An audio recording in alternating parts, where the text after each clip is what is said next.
Сандамнан. За би ингээд өнөөдөр Hospital-ийнхаа 1-р сесний 1-р ангийн нэрийг гэж бодож байна.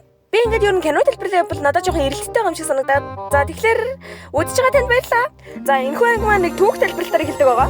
Би ер нь өөрөө ингээд залхуу тэгээд үгийн санд үг муу болохоор би тэгээд ингээд товчхон тайлбарч гэж бодож байна. Тэгээ энэ дээр ч нөгөө манай Адам Лилит хоёр гардаг байгаа. Тэ. Адамын захирингуй занд Лилит төвчлгүй явсан гэж энэ дээр гардаг байгаа. Би тэг буруу тайлбарж ивэл уучлаарай. Би тийм библ мэддэггүй шүү. Энэхүү Люцифер Лилит хоёр танилцсан ер нь тэгээд бараг суудаг дөө. Тийм. Тунгад болгүй Люцифер нь Адамын хоёр дахь эхнэр болох Ивд нөгөө нэг хараалтай алим гэх нэг тийм алим өгсөн байдаг байгаа. За би энэ дээр тайлбарснаар тайлбарж байгаа шүү. Уучлаарай. Ер нь үүнээс л ингээд муухай зүйлс ингээд нөгөө үүдэнээс ингээд жинчээ тайлбарсан байдаг байгаа. Ер нь л тэгээд миний ингээд сонсч ирсний ер нь Ивийн алимыг эзнээс эмэгтэйчүүдийн сарын reminder ирдэг гэж бас хэлт юм билээ. Тийм ч үж магадгүй.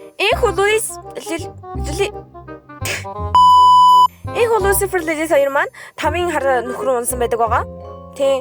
Ер нь энэ дээр тайлбарснаар л тайлбарж байгаа шүү. Дахин давтаж хэлэхэд Люциферийн мөрөөдөл нь гал дээр ус асгасан юм шиг унтарсан боловч Лилитийн ердөөсөө тэгээ шантраагүй.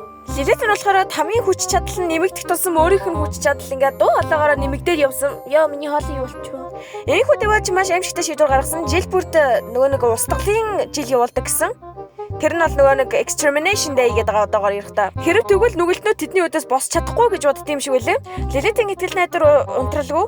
Тэр нь бүр охин руу удамшин очсон. Өнөөх манай тамийн гүнж байгаа. Хэмээн тамийн түүх хэмээх ном хаагдахад манай гол дүрийн Чарли буюу нөгөө тамийн гүнж маань байждаг. Тэгээ энэ хоёроо ярианаас буюу хойдлыг нь хараад үзэхлээр дөнгөж сая л нөгөө устгалын өдрийнх нь нөгөө устгалан дууссан юм шиг харагдаж байгаа. Чарлигийн ярианаас сонсоход Чарли нь Люцифер буюу өөрийнхөө автай ер нь 7 гаруй жил ердөөсөө холбогдоогүй юм шиг байна. Ягаад гэвэл тэр үнэхээр завгүй байдаг гэж үздэг болохоор. Удалгүй байгийн Аластер бидэнд харуулах зүйл байгаа хэмээн орхин явхад Чарли нэгэн байшин руу санаа зовсон харцаар харан өрөөгөө орхин явдаг. Сайн уу гэсэн үг юм. Тэр тос хэсгээд буюу sexual зүйл тааюу. Мэдээж таарна. Тиймээс болоод там байгаа шүү дээ. Тиймэрхүү зүйл дээ. Өөрийгөө ариусгаж болох бяцхан жижиг бодлоо гэвэл та явахгүй. Хаасын жижиг бодол тавтай нөр. Гэх мэтэр нөгөө Аластер маань бяцхан одоо commercial хийсэн байдаг. Хичнээн талагдаагүйч тэрийг илэрхийлж чаддгүй Чарли маань хэлэх үгээ олоогүй байхад Ваги хэлэх үгийг нь зүгээр өмнөөс нийлээд өгчдөг. Үнэхээр муухай байна гэдгийг. Энэхүү бид мэдэж авдаг нь Аластер зурагтай харилцаж чаддгүй телевиз гэх зүйл дургүй нэгэн байж таардаг. Энэхүү таалагдахгүй хэмээн маргалж идэл нэг хүн гар өргөдөг нь тэр нөгөө манай Angel Dust байдаг. Нөгөөх нь мэдээж л 18 ярьдаг. Тэгэд би ингээд 18 видеогоор энэ чинь хамгийн хоорны чөтгөрөг авчрын эдрэг гэдэг ер нь тиймэрхүү юм ярьдаг да манай хүн. Ер нь манай хүн шүү дээ. Чарли тий дургуутсан ч тэр ер нь шууд хэлж чаддгүй болохоор тэгээд тойруулж хэлэх гэсэн ч нөө манай Angel Dust ч ер нь тэгээд жоохон эго өндөртэй болохоор тэгээд бич тийм бич ийм гоё бич гоё хөлтэй бич гоё чэйжтэй гэж эхэлдэг. Түн бодлого Чарлиг үз дуурдаг бол тэр нь ааваас нэдэг. Чарлиг үзээр ярихгаа гарсны дараа Angel нэгэн сонирхолтой асуулт асуудаг нь бол яагаад Аластер тийм хүчирхэг юм бэ? Чөтгөрүүдийг энд хүчээр бэлгэж болдгоо юм бэ гэж асуудаг. Мэдээж Аластер маань би чадна л гэж хариулдаг. Гэтэ тэр ердөөсөө ямар нэгэн зүйлийг хүчээр байлгахыг хүсэхгүй байгаа гэсэн. Өнөөх архины хамааралтай гуталтмуур маань болохоор тэгээд би энд хүчээр байхгүй байгаа юу гэсэн аятай юм хэлдэг. Тэгтэл нөгөө нэг нефти гэх нөгөө бяцхан одоо Gremlin маань тэгээд би хүчээр байх дуртай гэж игээд жоохон бяцхан гажиг л да.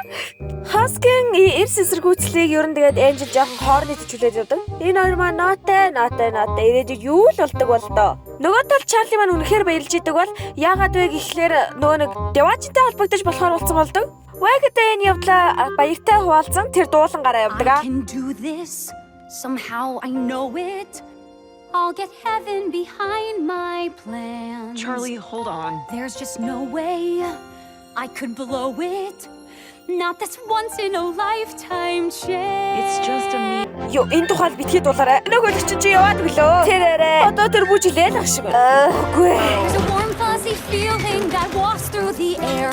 Every street so revealing, it's hard not to stare. It's a realm so appealing, it beats anywhere.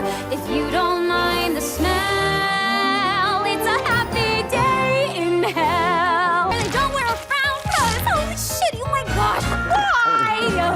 Then I don't give a crow that his brain's got in my eye. Today is gonna be a fucking happy day in hell.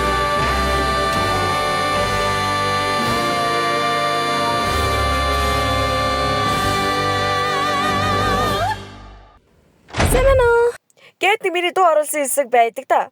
Яг го би тавьсан ч жоо 50-гүй ч жоо би мартчихжээ.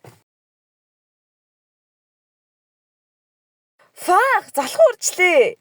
За би ер нь нэгдүгээр ангийнхаа биштэй part 2-ыг нь би дараа 7 хоног тавья заяо. Би ингээд амар залхуу тий.